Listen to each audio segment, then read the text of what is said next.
You're welcome to the Policy Council. My name is Okwemi Agbaje. Today we look at roads and infrastructure in Lagos State. Lagos State is a mega city and aspires to be the model mega city for Africa. It can't do that without roads, without infrastructure. What is the state government doing to achieve the type of infrastructure that would drive Lagos into the next millennium? That's what we'll talk about with my next guest. Enjoy the program.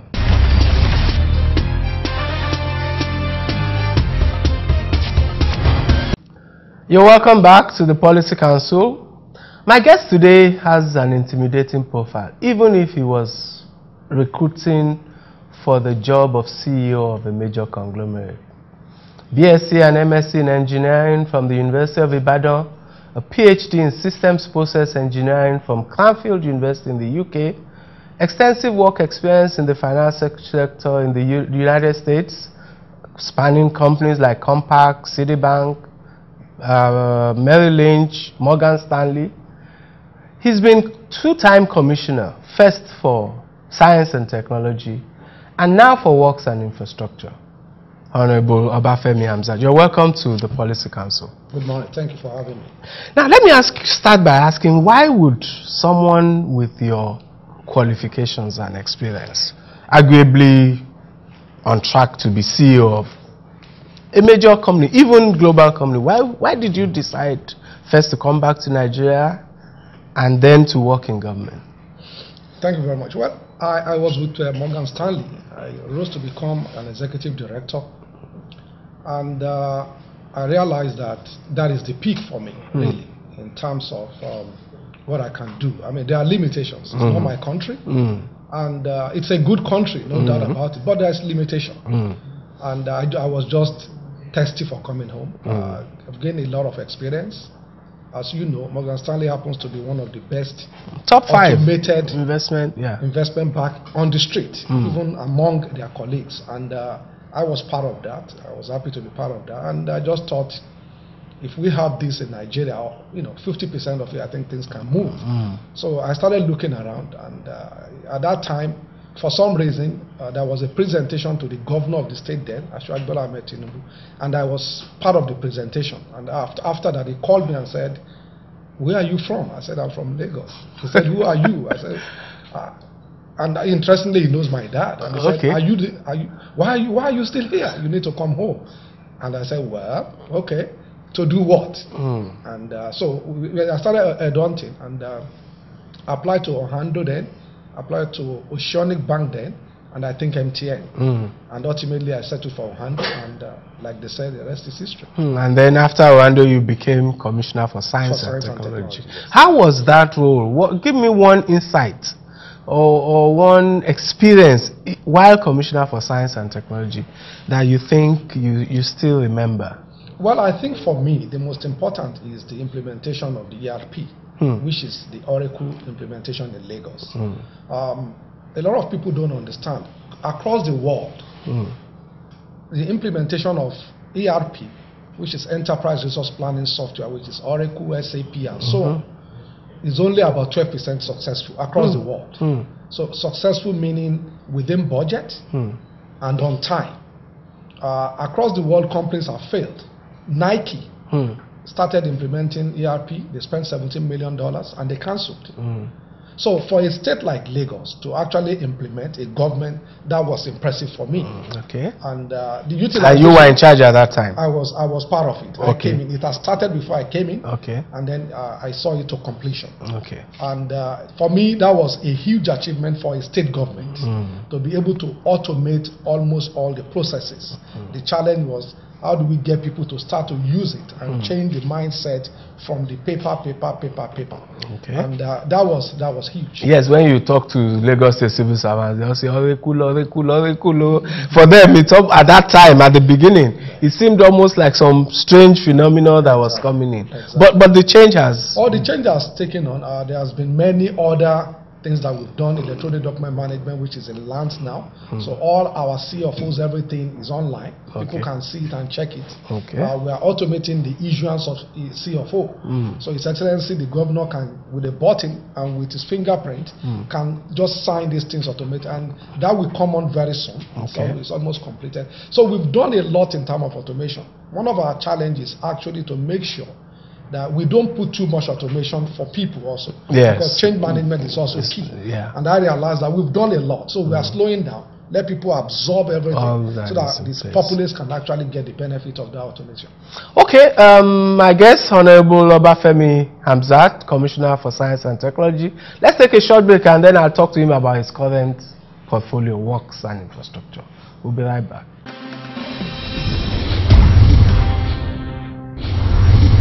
You're welcome back. I'm still speaking with my guest, Dr. Obafemi Hamzat, Honorable Commissioner for Works and Infrastructure. Commissioner, what's the current thrust of policy in works and infrastructure in Lagos State? Basically to provide the infrastructure that can sustain a population of 40 million. 40? That's the ultimate target. So our vision is to start that process now. So how do we do that? Building infrastructure, roads with a quality that spans 20-25 years. We've done the geographic information system of the whole of Lagos. We know the size of each land, we know the terrain, we know the topography, we know everything. We know where the water is, we have the bathymetric chart. So we can plan roads on our computers because we've captured the whole essence of the state. Our challenge, so for today, we have all the designs for all the roads in Lagos, about 9,100 of them. Wow. The challenge at full capacity. At full capacity. So our challenge is funding, money. That's just the bottom line. And of course, human capacity, because again, we don't intend to give all our work to foreign contractors. So we need to use local contractors. So even if we have all the money today, the truth is we cannot build all the roads because human capacity is a challenge. Even your own project management capacity. Exactly. Yes. So one of the things we've done in terms of monitoring is actually to use IT. We now have a program that we are developing now, almost completed. We're using some youth corpers and some other guys to develop a platform for us, which is IT-based, that allows us to monitor all our projects without going there. So the resident engineer will upload pictures. We have GPS cameras. They take the state today, tomorrow. So in my office, I can sit down and monitor the progress any project. So we are doing that now. It's been started, but later we'll take it out to the people. So people can also complain and say, well, the contractor is not doing A, they are not doing B, and so on and so forth. But we are trying to increase the capacity of our monitoring because that's the most important part of this project. Let me challenge you on one perception I've encountered several times. People say that the Lagos State government is concentrating on elitist areas in terms of projects. I'm sure it's an accusation you've had. Nothing can be far from the truth. In terms of statistics, between 2007 and 2011, we've done about 440 roads. 19% of that is in Alimosho. Now, if people say Alimosho is an elite, and that's the highest. That's the highest. That's the Shasha, Orisumbari, Meno, and so on.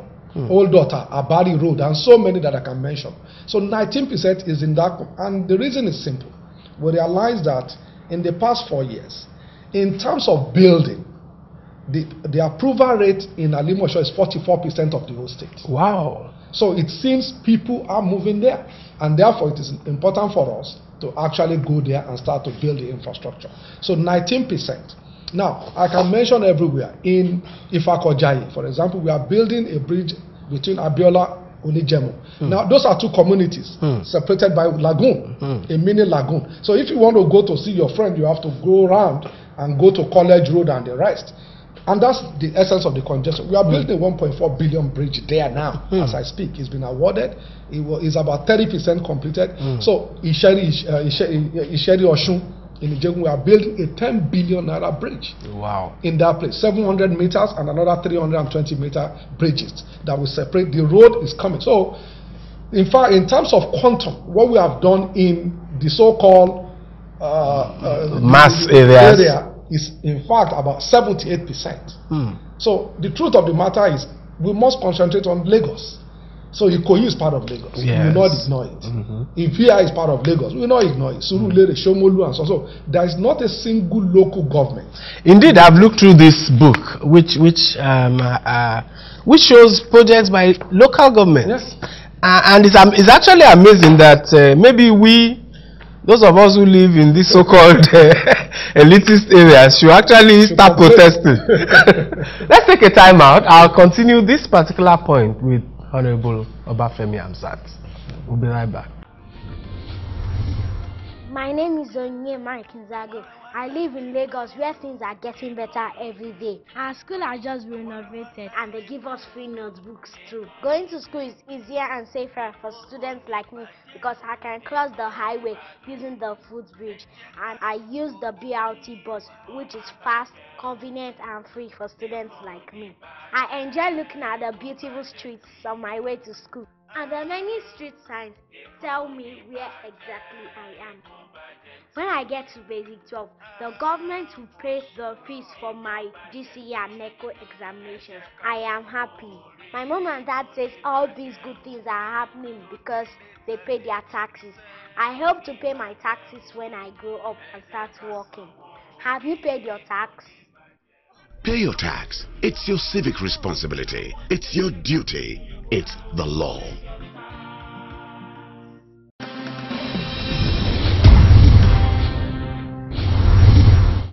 You're welcome back. I'm still talking works, roads and infrastructure with the Honorable Commissioner for Works and Infrastructure, Obafemi Hamzat.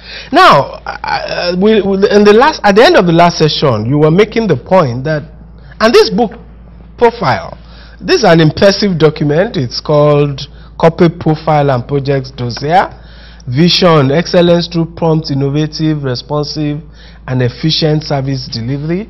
I guess this is evidence of your private sector background, and indeed it shows projects by local government. Let me say completed projects. Okeho, Shodipo, Cocoa Industrial Road, Balogun Street Phase 1, Balogun Street Phase 2, Morikas Road.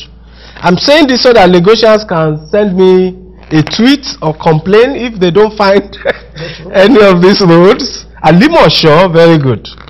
List new award: Jimo Ajao, Arowo Jobe, Isiba Oluwo, Emmanuel Osakwe, Beleyi Street Phase 1, Bello, Leke Ojo, Lawal. On and on and on. Maintenance of Dokpemu Bridge and Okpajura Bridge. Indeed, it looks like those are new awards, ongoing projects, a whole list of 26 roads. Yeah. The flooding of Bello Leke, Salu Street, Onikotun, Oladun, Ajisafe, Jemi Alade, Idowu Fashola, Obashoro Street, Bade, Oyeleye, on and on. Where do you think this perception that your roads are in the elitist areas? What I found out is the people that actually talk to the press, they don't go to those areas. If you go to mile 2 now, almost all the way down, you can see all the piers. I noticed that it's only when it got to National Theatre and people can see from the bridge that they are calling to say, oh, what is going on? I said, this has been going on for 18 months. So it's because they don't go to those areas. So people are also limited to where they go. That's the bottom line. So let's talk about some of your major projects. And you mentioned one, Lagos-Badagry Expressway, the expressway and the train. What's the status of that? Well, it's ongoing. It's a major project, as you can imagine, a 4-lane to 10-lane with BRT and then the rail in between. So in terms of costing, that's about almost $2 billion in terms of costing. But we believe that's 320 billion naira. Yes, the project is so important for Lagos. It gives us access to our western friends, Cotonou and the rest. Now, the interesting thing for me is that if you are going to Ghana and you get to our border, you get to our Aflao and the rest, the roads are just fantastic. Good. It's only when you get to our own, up to Erikmo, that it becomes a problem. You can spend 6 hours. Now, another thing is the missing link is between us and Morocco is actually our own part of the road and some little segment. So if you think about it, Cotonou, they speak French. Togo, they speak French. All the way. In Gambia, you don't need a visa to go to Morocco, and they have a link. So they speak the same language, they speak the same, they spend the same currency. So technically, it's one country because in some cases they don't even need a visa. Now that's a population of 280 million people. If we have access to that, imagine our goods, the market that is available. For me, after we finish that road, all of us should just go and remove our ties and just become trademen. Because the truth is, the market will be awesome. Remember, it's a federal road, but we decided to embark on it because the prosperity of our state depends on that. The Ikorodu Road expansion project, I've driven down that path recently, and it seems like a major project as well. It is a major project. It's also the essence is to expand it from a 4-lane to 6-lane, 3 on both sides. Now, we are also, so that involves about 9 bridges, involves about 8 pedestrian bridges on top. So it's going to totally change the old area. Our limitation also is because you want to avoid as much demolition as possible.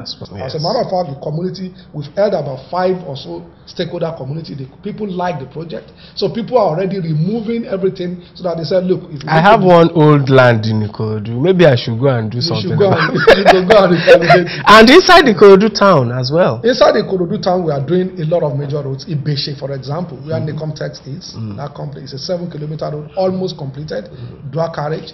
And even now, we are doing Idia to Sarabi, and we are doing a lot of roads even in the Ikorodu township.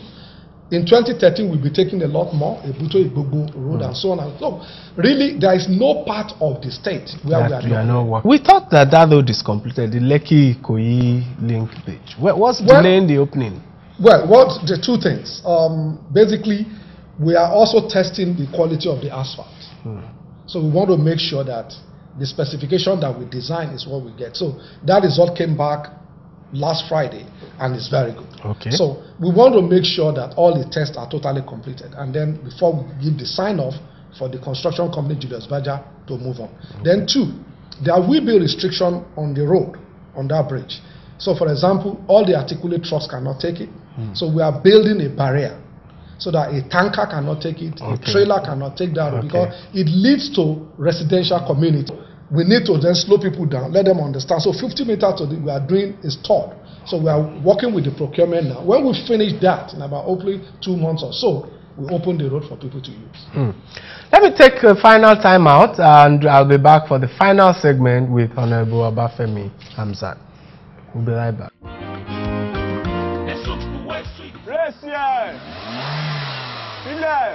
Okay. Hey, welcome my son. We are giving free textbooks in our school today. I thank God. I know with this Lagos State government free education, my son will end up being a lawyer or medical doctor. He can even become an educated automobile engineer. My son tell me, say, their school don't get beautiful building with a better chair and desk, new library, computer for everywhere, laboratory today. My people, all these things our children they enjoy today. Now our tax money do more. They pay my tax. Pay your tax. It's your civic responsibility. It's your duty. It's the law.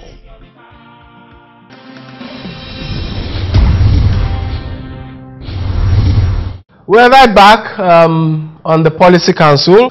Let me ask you, sir, the Apapa Oshodi Expressway, it's a federal road, I know, but does it worry you?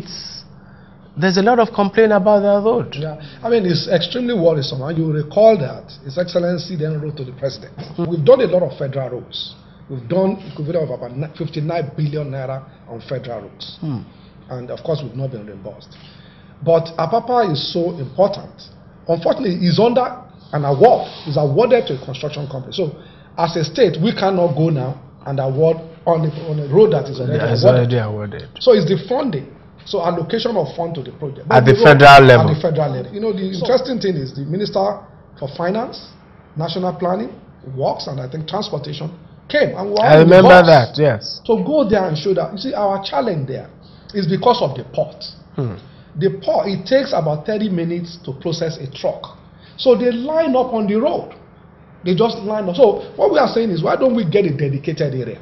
And then you call people in as they are needed. And therefore, you don't congest the road. And in other parts of the world, Hamburg port, for example, 10-kilometer radius, the port is responsible for fixing it. But that is not the case in our country. So, but what we should do is at least take off these trankers. They are important. Take off the trankers and then put them somewhere. The location is there, and call them so that they don't line up the road, and then we can go and fix. This year alone, we'll be fixing roads in Apapa. It's going to be awarded to a reputable company, Julius Berger, so that we can fix. But it doesn't matter how much the axle load for those trailers will destroy the road. It's just straightforward. So we are the only people in the world that I know that moves all these things in tankers. We should use the rail. The interesting thing is that there's a rail line right there. When we clear the whole place, there's a rail line. All we just need to do as a country is to use it. And so until we actually do that, we hope that the federal government... Obviously, relations with the federal government and issues affecting the federal government seem to be a challenge. What are the other major challenges you face? Well, a lot. There are community challenges. Let me give you an example. Agor Palace Way. We awarded Agor Palace Way, and we've stopped work technically now for about 4 months because a resident took us to court. Unfortunately, the man actually built on the right of way. Okay. But it's okay, he has built. So we said, look, let's talk. So we pay you compensation, you move on, and so. But fortunately now, common sense has now prevailed. It's resolved. He has collected his check. We demolish. So, but it held us back for 4 months. So that's why sometimes people say, how long will this route take? And I will say, I'm sorry, I don't know. Our contractors have been attacked in Ajegunle for doing roads. In fact, one of our challenges is human, the people. So we talk to them to let them understand that, look, this is to improve your... And 90% of the people will agree. So, but there will be 10%. And genuinely, so we try to say, don't let's go to court, let's sit down, resolve. So that's one of the challenges. But the major one also is also finance. Resources of the state needs to improve. So when we say, pay your taxes, a good budget. And when you sometimes ask for toll roads and private participation. And, we cannot expect to be a community that is actually up there without doing the right things. In other parts of the world, the truth of the matter is tolling is part of the way to finance roads. That's what happened in Brazil, in the United States of America, everywhere, in South Africa, and so on and so forth. We must find a way to do all this. Like I said, Lagos has 9,100 roads. We must get there, and by the time we leave, our children will continue. So we must all find a way to make it easier for them. Final question, sir. Your project focus in 2013, what should Lagosians look forward to? More roads to come. Like I said, in Ikorodu, for example, Ibuto-Igbogbo, that's the road that leads from Ibeshe all the way to Igbogbo. We'll fix it, but we just hope that community will also take ownership. We'll be awarding Isheri Osun, the road, the major road. We'll be awarding roads across all the local governments. Every local government, we get 1, 2, 3, depending on it. For example, Shomolu or Agege, one of the reasons we didn't do road before is because of water. The truth is, Lagos is on the average 2 meters below sea level. And as such, our road is to actually to move water, not just to take transportation also. So Agege, for example, because of flooding, we have to do all the drainages first. If not, we are wasting our time. The road will be washed off. The same thing with Shomolu. Now we've completed. That's why you see more roads in Agege and Shomolu now compared to 3-4 years ago. Honorable Obafemi Hamzat, thank you very much for coming on the Policy Thank you Council. for having me. It's been a pleasure. We'll be right back.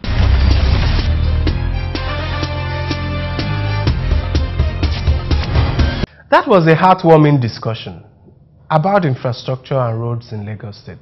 Clearly, Lagos is building infrastructure across all local governments in the state. My guest illustrates the value that private sector people with world-class competencies and capacity can bring into government for the benefit of the society at large. Development depends upon infrastructure, and with the spate of roads and other infrastructure provision in Lagos, economic expansion is inevitable. Thank you for watching the Policy Council. See you next time.